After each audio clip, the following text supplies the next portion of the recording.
मैं संजय सिंह चौहान एक बार फिर से हाजिर हूं आप सभी के सामने एक नए वीडियो के साथ। ये लाइन हमारी कॉमन हो चुकी है, बट हमारा जो कंटेंट है वो कॉमन नहीं है। अगर आप मजे से पढ़ेंगे तो ये आपको कहीं नहीं मिलने वाला। बेटा मजे से एंजॉय कीजिए। 4 स्टेप में हम लोग गॉसेस थ्योरम को सॉल्व कर रहे हैं, एप्लीकेशंस ऑफ गॉसेस थ्योरम को सॉल्व कर रहे हैं। तो बोलते हैं अपनी नई एप्लीकेशन है गॉसेस थ्योरम की, अपनी नई जो एक बिल्कुल नई एप्लीकेशन है। तो है क्या, इस बार हम ले क्या रहे हैं, इस बार कौन सी सरफेस ले रहे हैं? हम इस बार ले रहे हैं thin charged spherical shell. Shell क्या होता है आप जानते हैं, ठीक है। अगर वो चार्ज्ड है, स्फेरिकल शेल इस तरह से मान लीजिए प्लास्टिक की गेंद होती है, बॉल होती है, आप देखेंगे कि लेयर पूरी होती है। अगर वो फट जाए तो आप देखिए अंदर से वो पूरी खोखली होती है, ठीक है। तो वो क्या है, एक स्फेरिकल शेल है, दैट इज स्फेरिकल शेल। उसके ऊपर अगर हमने चार्जेस दिए हैं तो चार्जेस आउटर सरफेसेस पर रिसाइड कर रहे हैं, ठीक। तो अब भैया इसमें 3 पॉइंट हमको लेने पड़ेंगे। पहला पॉइंट क्या लेना पड़ेगा, when P lies outside the spherical shell, अगर उस स्फेरिकल शेल के कहीं बाहर लाई करता है कोई पॉइंट P, ठीक है। तो अब चूंकि 4 स्टेप में सॉल्व कर रहे हैं तो पहला स्टेप तो हमेशा सेम है। पहला स्टेप क्या सेम है आपका कि भैया draw Gaussian surface according to symmetry. यहां हमारी सिमेट्री क्या है, स्फेरिकल सिमेट्री है। तो ध्यान दीजिए इसमें अपनी सबसे पहली एप्लीकेशन को हमने वहां पर भी क्या किया था, स्फेरिकल सिमेट्री थी। तो गॉसियन सरफेस भी हमने स्फेरिकल ही बनाई थी। तो स्फेरिकल सिमेट्री है तो गॉसियन सरफेस भी हमने क्या बनाई है, आपकी स्फेरिकल ही बनाई है। चलिए इसकी डिस्टेंस हमने स्मॉल आर ली है, शेल की जो रेडियस है वो हमने ली है कैपिटल आर। चलिए तो बाकी तो पूरा पॉइंट वही है जो हमेशा हम लिखते आए हैं। गॉसेस थ्योरम हमारी हमको पता है क्या होती है, close integral E dot ds equals to Q upon epsilon naught. Okay, अब चूंकि सेकंड स्टेप में अगर आपको ध्यान हो तो सेकंड स्टेप में हम सॉल्व करते थे इस गॉसेस थ्योरम का लेफ्ट हैंड साइड। चलिए तो एक बात जरा बताइए, यहां पर हर जगह पर E और A वेक्टर, एरिया वेक्टर के बीच में कितना एंगल बन रहा है? यहां पर भी देख लो, कहीं पर भी देख लो, आप इस जगह भी देख लो तो इलेक्ट्रिक फील्ड की डायरेक्शन ये है, एरिया वेक्टर की भी डायरेक्शन ये है, चाहे यहां ले लो ये है और एरिया वेक्टर भी है। तो हर जगह हम स्फेरिकल सिमेट्री में देख रहे हैं कि इलेक्ट्रिक फील्ड और एरिया वेक्टर के बीच में आपकी जो भी कॉस की जो वैल्यू, एंगल जो है, एंगल की वैल्यू कितनी है, 0। तो इसे हम क्या लिख सकते हैं भैया, इसे लिख सकते हैं E ds cos 0। अब cos 0 की वैल्यू कितनी होती है भैया, 1। तो भैया इलेक्ट्रिक फील्ड तो बाहर आ गई आपकी, ds सरफेस है पूरा, that is curved surface area of a sphere. तो ये क्या लेंगे, 4 pi are square, 4 pi are square. देखिए कौन सा सरफेस ले रहे हैं, गॉसियन सरफेस की बात कर रहे हैं, तो उसकी रेडियस कितनी है, स्मॉल आर, तो दैट इज स्मॉल आर का स्क्वायर। चलिए तो ये हमारा जरा LHS सॉल्व हुआ कि नहीं हुआ, ये हमारा LHS सॉल्व हो गया भैया। तो अब हमारा स्टेप 3 में हम इसका RHS सॉल्व करेंगे। स्टेप 3 में value of charge, value of charge Q को हम ले रहे हैं। अब अगेन जरा एक बात बताइए, हम यहां पर लेने जा रहे हैं कौन सी, अब चूंकि एरिया की बात कर रहे हैं हम यहां पर, तो अगेन यहां पर सरफेस चार्ज डेंसिटी लगेगी, ठीक। अगर आप पहले को फॉलो करते आ रहे हैं तो बेटा ये समझ में आएगा। मैं फिर से कह रहा हूं, अगर आप इससे पहले के आपने एप्लीकेशंस ऑफ गॉसेस थ्योरम के नहीं देखे, आप थोड़ा सा उन पर नजर मार लीजिए, आपको और अच्छी तरह से समझ में आएगा बेटा। तो यहां पर हम गॉसेस थ्योरम के अंदर वैल्यू ऑफ चार्ज निकाल रहे हैं, वो एरिया वाइज है। तो हम भैया एरिया के हिसाब से सरफेस चार्ज डेंसिटी की बात करेंगे। तो according to surface charge density, ये क्या होती है भैया, sigma is equals to Q upon area. तो भैया सिग्मा इज क्यू, चार्ज की वैल्यू कितनी हो जाती है, Q इंटू एरिया। तो भैया एरिया यहां पर कितना है सरफेस का, 4 पाई आर स्क्वायर। तो Q will be equals to क्या हो जाएगा, sigma into 4 pi are square. कोई दिक्कत भैया, ठीक है। अब लेकिन एक चीज जरा समझनी पड़ेगी, इसको जरा देखना पड़ेगा फिर से।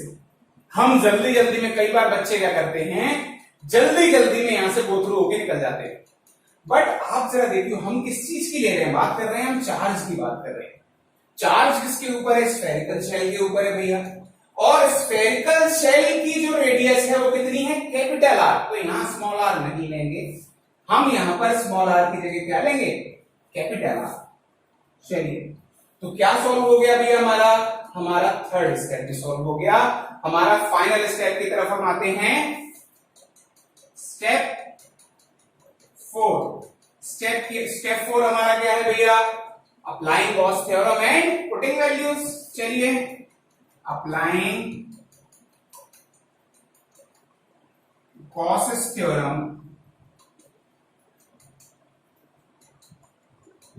And putting values. चलिए गॉस थ्योरम को हम अप्लाई करते हैं और वैल्यूज को पुट करके देखते हैं जरा। तो हमारी गॉस थ्योरम क्या है, close integral E dot ds is equals to Q upon epsilon naught. चलिए भैया यहां close integral E dot ds को सॉल्व किया तो क्या आया था, E dot 4 pi small r square, E 4 pi small r square. Q क्या आया था आपका, sigma 4 pi capital R square, sigma 4 pi capital R square divided by epsilon naught. 4 pi से 4 पाई हटा सकते हैं क्या, अच्छा जी हटा सकते हैं। चलिए तो इसको हम ये बोल सकते हैं क्या, E is equals to sigma capital R square और epsilon naught small r square, ये कह सकते हैं कि नहीं कह सकते हैं। अब देखो सभी चीजें कांस्टेंट है, कैपिटल R भी कांस्टेंट है, रेडियस स्फेरिकल शेल तो सेम रहेगी। तो हम यहां से ये कह सकते हैं कि नहीं कह सकते, that E is inversely proportionate to square of the distance between that particular thing। तो देखिए यहां पर हम ये बात करते आ रहे हैं that E is inversely proportionate to R square, यानी यहां पर भी इनवर्स स्क्वायर लॉ फॉलो हो रहा है भैया। चलिए तो यानी इसका मतलब एक चीज समझ में आती है कि अगर हम कहीं पर भी ऐसी चीजें कब आई थी, पहले आपको ध्यान करो, ये कब आया था, जब हमने पॉइंट चार्ज के लिए माना था। दैट मीन्स इसके लिए आप एक लाइन नोट कर सकते हैं कि अगर कहीं भी एक पॉइंट हम लें स्फेरिकल शेल के बाहर, तो उस पर लगने वाली इलेक्ट्रिक फील्ड इंटेंसिटी किसके बराबर होती है, as if the charge is situated at its centre. इसके सेंटर पर अगर वो चार्ज, जितना चार्ज होगा वहां से उस पॉइंट पर जितनी भी इलेक्ट्रिक फील्ड इंटेंसिटी बन रही होगी उतनी ही, चाहे किसी भी पॉइंट पर हम ले लें, बट आर की वैल्यू चेंज होगी, इंटेंसिटी इलेक्ट्रिक फील्ड की उतनी बनेगी। रेशियो हमारा inversely proportionate to square of the distance के फॉर्म में आएगा। ओके बेटा, तो ये नोट कर लीजिए फटाफट। हम आगे के 2 पॉइंट्स और जल्दी से कवर अप कर लेते हैं फटाक से। चलिए बेटा हम इसके बी पॉइंट की तरफ चलते हैं। When P lies outside की जगह कर दो, आउटसाइड की जगह आप कर दीजिए on the spherical shell, on the spherical shell, यानी ये इस पर ही है। तो अब जरा देखिए क्या क्या चीजें चेंज हो जाएंगी, क्या क्या चीजें चेंज हो जाएंगी। यानी ये बड़ी वाली सरफेस जो है गॉसियन सरफेस, ये कहां पर आ जाएगी, ये कहां पर आ जाएगी, ये इस ही पर आ जाएगी। ये गॉसियन सरफेस को अगर आपको ड्रॉ करना होगा तो गॉसियन सरफेस इस पर ही आप ड्रॉ करेंगे, that is the Gaussian surface. ठीक है, that will be the Gaussian surface. और अगर आप ध्यान कीजिए इस केस में क्या हो जाएगा, इस केस में small R will be equals to capital R हो जाएगा भैया। अगर small R equals to capital R हो जाएगा तो सब कुछ तो हमारा सेम रहेगा। जहां जहां कैपिटल आर है वहां वहां क्या कर दीजिए, स्मॉल आर कर दीजिए। तो यहां क्या हो जाएगा आपका, कैपिटल आर स्क्वायर की जगह स्मॉल आर स्क्वायर हो गया। ठीक, तो यहां भी कैपिटल आर की जगह स्मॉल आर स्क्वायर हो गया, और ये स्मॉल आर से भी ये भी कट जाएगा। तो आपका आंसर क्या आ जाएगा बेटा, जरा देखिए आपका आंसर क्या आ जाएगा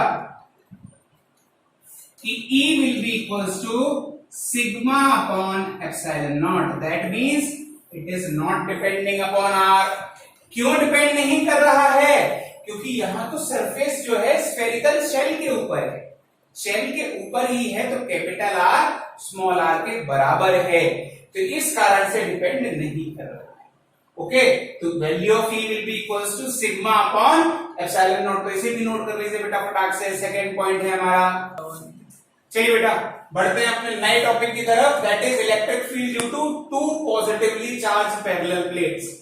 हम एक प्लेट की बात कर रहे हैं, ध्यान रखिए ये एक लाइन नहीं है बेटा, it is not a line, ये एक ऐसी प्लेट है जो पॉजिटिवली चार्ज है और इसको हमने ऐसे रख दिया है। सिमिलरली ये भी एक प्लेट है, इसको भी हमने ऐसे रख दिया है। इनिशियल केस में हम दोनों की चार्ज डेंसिटीज अलग अलग मान के चल रहे हैं, that is sigma 1 and sigma 2। ध्यान रखिए अलग अलग हो सकती हैं, सिमिलर भी हो सकती हैं, सिमिलर का केस भी हम पढ़ लेंगे भैया। तो तीन रीजन बन के आ रहे हैं। एक रीजन इसके लेफ्ट हैंड वाला portion, this is your surface 1, this is your surface 1, this is your surface 2 and इसके रीजन क्या होंगे? एक सरफेस 2 के राइट वाला रीजन, एक सरफेस 1 और 2 के बीच वाला रीजन, और एक रीजन है सरफेस 1 के लेफ्ट वाला रीजन। चलिए अब जरा इलेक्ट्रिक फील्ड लाइंस की डायरेक्शंस की बात कर लेते हैं। तो जरा देखिए electric field lines due to surface 1 की बात करें, जब हम 1 की बात करेंगे तो 2 को छुपा लेंगे, ध्यान रखना 2 को छुपा लेंगे। अगर ये 2 को छुपा लिया तो अगर एक से इलेक्ट्रिक फील्ड लाइंस बनेगी तो कहां? बाहर की तरफ बनेगी। इलेक्ट्रिक फील्ड लाइंस कहां बनेगी? बाहर की तरफ। तो अगर बाहर की तरफ बन रही है, ये वाला हाथ देखिए बाहर की तरफ, तो इलेक्ट्रिक फील्ड लाइन की डायरेक्शन क्या होगी? इस डायरेक्शन में electric field line, electric field due to surface 1 ये होगी। यहां पर इस सरफेस में, इस रीजन में यहां बाहर की तरफ होगी, तो इस रीजन में electric field line due to 1 यहां होगी। थर्ड रीजन में भी देखिए तो ये ड्यू टू सरफेस 1 ये बाहर की तरफ ही बनेगी, तो due to surface 1 electric field line बाहर की तरफ ही बनेगी। चलिए बेटा हम अब बात कर रहे हैं, चलिए हम अब सरफेस 2 की बात कर लें। तो सरफेस 2 के लिए सरफेस 1 को छुपाना पड़ेगा, तो इसके कारण से इलेक्ट्रिक फील्ड लाइंस कैसी बन रही होंगी? तीनों रीजन की बात कीजिए, ऐसी बाहर की तरफ, तो electric field because of surface 2 इसमें बाहर की तरफ, सरफेस रीजन 2 में देखिए बाहर इधर की तरफ, इस साइड की तरफ टुवर्ड्स लेफ्ट, तो इट इज टुवर्ड्स लेफ्ट। तो यहां पर भी फर्स्ट रीजन में देखिए टुवर्ड्स लेफ्ट, तो towards left electric field because of surface 2। चलिए अब हम एक पोजीशन वेक्टर मानते हैं जो एक रिजल्टेंट इलेक्ट्रिक फील्ड इन दोनों के बीच की मान रहा होगा। और चूंकि आपने पहले एक वर्ड पढ़ा होगा, पहले एक चीज पढ़ी होगी जिसको कहते हैं साइन कन्वेंशन, मतलब हम ये मान के चलते हैं कि जो हमारी एक यूनिट वेक्टर जो भी हम लेंगे, जो वो जिस डायरेक्शन में पॉइंट आउट हो रहा होगा उस डायरेक्शन में लगने वाली इलेक्ट्रिक फील्ड लाइंस को हम पॉजिटिव लेंगे, उसके अपोजिट में हम नेगेटिव लेंगे। आप ये किसी भी डायरेक्शन में मान सकते हो, ऐसा कोई कंपल्शन नहीं है कि एक ही तरफ मानो, ठीक है। तो लेट अस सपोज हमने एक यूनिट वेक्टर मान लिया इस पर्टिकुलर डायरेक्शन में, दैट इज आर, ठीक ठीक। चलिए तो अब हम क्या करने जा रहे हैं, यहां पर तीनों रीजन में लगने वाली टोटल इलेक्ट्रिक फील्ड इंटेंसिटी को कैलकुलेट करेंगे भैया। तो इन रीजन 1 फर्स्ट रीजन की बात करें तो देखिए दोनों इलेक्ट्रिक फील्ड की डायरेक्शन ये है E1 और E2। तो ध्यान रखिए E1 will be equals to, ध्यान रखिए एक जरा बात कीजिए, हमने एक इनफाइनाइटली लॉन्ग प्लेन शीट की बात की थी, ये शीट की बात कर रहे हैं, यहां पर शीट है।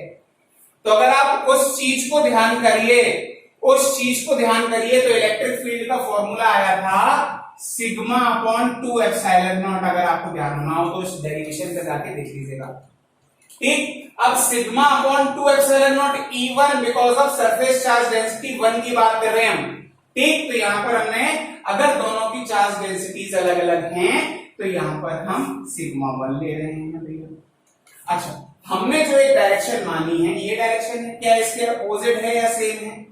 ये E1 इस रीजन में अपोजिट डायरेक्शन में, तो इसकी वैल्यू को हम क्या लेंगे? नेगेटिव। ओके, E2 की वैल्यू को कैलकुलेट कीजिए। E2 will be equals to, E2 is again opposite to this particular direction, तो हम नेगेटिव ले लेंगे। इसकी वैल्यू क्या होगी? सिग्मा 2 है तो सिग्मा 2 अपॉन 2 एप्सिलॉन नॉट। कोई दिक्कत भैया? ठीक, तो भैया टोटल नेट इलेक्ट्रिक फील्ड कितनी होगी? E net will be equals to E1 plus E2। इनको जरा वैल्यू रखिए, यहां पर कितनी आ गई? Minus sigma 1 upon 2 epsilon naught और प्लस का minus sigma 2 upon 2 epsilon naught. 2 epsilon naught common आ गया तो 1 अपॉन 2 एप्सिलॉन नॉट कॉमन आ गया, minus sigma 1 plus minus sigma 2। ये दोनों वैल्यूज आपकी आ गई। ठीक, तो ये वैल्यू निकल के आती, चाहे तो आप माइनस कॉमन लेके बाहर निकाल लीजिए, तो E net will be equals to minus 1 upon 2 epsilon naught sigma 1 plus sigma 2।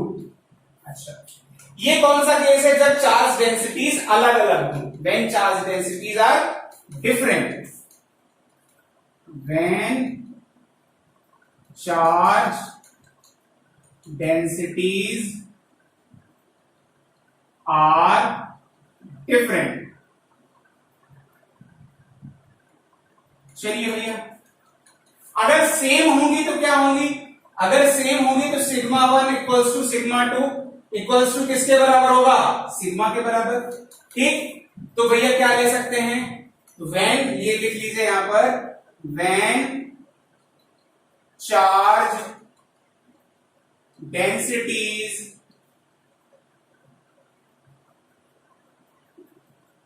Are same.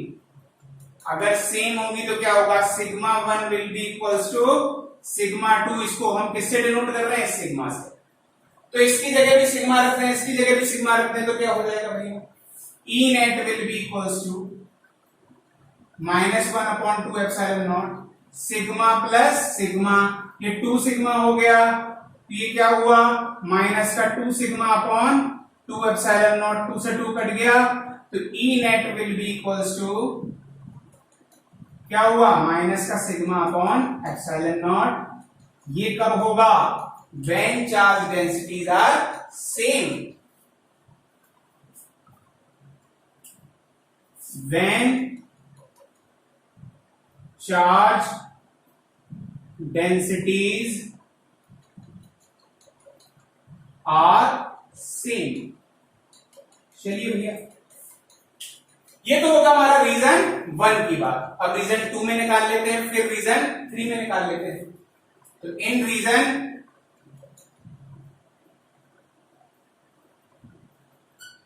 2, in reason 2 की बात करें अगर हम, तो जरा देखिए, E1 will be equals to, आपका जो E1 होगा वो कितना होगा? अरे यार, कौन सा यही मार कर आता है? E1 will be equals to, E1 is in the direction of R, so E1 की वैल्यू पॉजिटिव होगी तो सिग्मा 1 अपॉन 2 एप्सिलॉन नॉट। कोई दिक्कत भैया?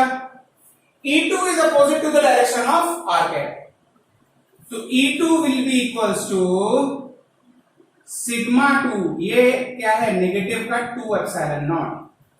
तो इनको अगर हम E नेट निकालना है तो डायरेक्ट अगर हम लिख दें E net will be equals to E1 plus E2, तो 1 अपॉन 2 एप्सिलॉन नॉट कॉमन आ गया, तो यहां से क्या आ जाएगा? Sigma 1 minus sigma 2। ठीक, तो ये क्या हो जाएगा? When charge densities are different. When charge densities are different. चलिए, अगर सेम होंगी तो क्या होगी? सिग्मा सिग्मा रख दिए, दोनों कट जाएगा, तो E नेट कितना हो जाएगा? 0। ठीक, तो क्या हो जाएगा? E net will be equals to 1 upon 2 epsilon naught, यहां सिग्मा, यहां से भी सिग्मा, और ये कितना हो जाएगा? 0। कब होगा electric field, net electric field zero, when charge densities are same.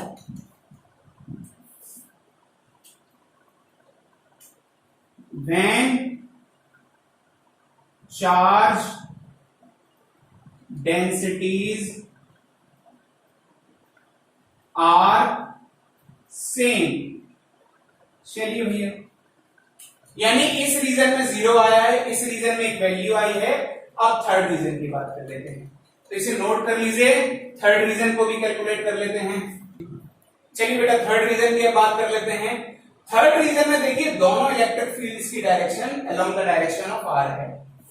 तो अब आई थिंक आपको खुद कर लेना चाहिए कि E1 की वैल्यू क्या हो जाएगी, दिस इज यहां पर इन रीजन 3।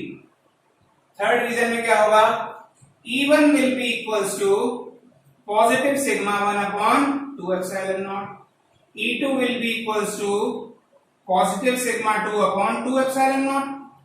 चलिए तो E net will be equals to क्या हो जाएगा, E1 प्लस E2 की बात कर ले रहे हैं, यानी 1/2 एप्सिलॉन नॉट आ गया, और क्या आ गया आपका सिग्मा 1 प्लस सिग्मा 2। अच्छा जी, ये किसके लिए हो जाएगा, when charge densities are same. तो when charge densities are same है कि डिफरेंट है, अलग अलग है, तो डिफरेंट के लिए बात कर रहे हैं, डिफरेंट। चलिए सेम के लिए बात करें तो सिग्मा और सिग्मा हो जाएगा, तो 2 सिग्मा हो जाएगा, 2 बार आ जाएगा, 2 से 2 कट जाएगा इसकी तरह, और क्या आ जाएगा सिग्मा अपॉन एप्सिलॉन नॉट। तो E net will be equals to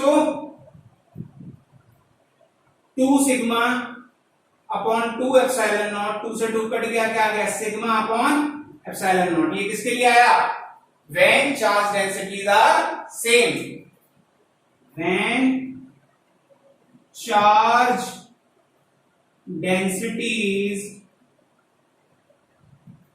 are same.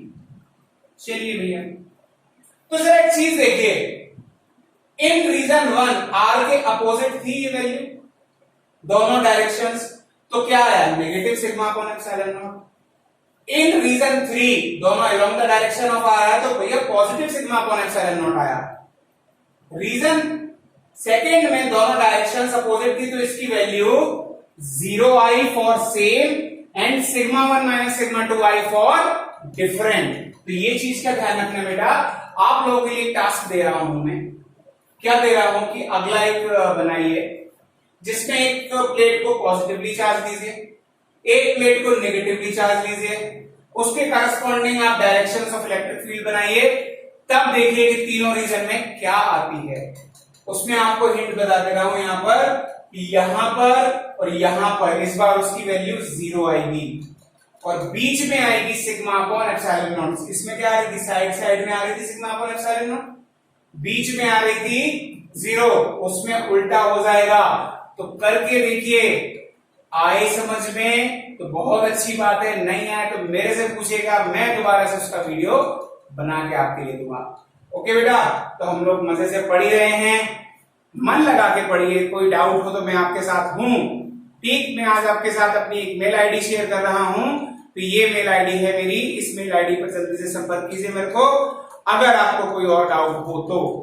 ठीक है, और धीमे धीमे मैं आगे, चूंकि मैंने बताया था कि आपको इसके साथ अपने कुछ नोट्स भी शेयर करूंगा। ठीक, तो आप कंटिन्यू, बेटा बात ऐसी है, जब तक आप रिस्पॉन्स दोगे तो हमें भी शेयर करने में मजा आएगी चीजें, तो आप लोग रिस्पॉन्स दीजिए, हम आपको मेल आईडी पर आपको नोट्स शेयर कराएंगे।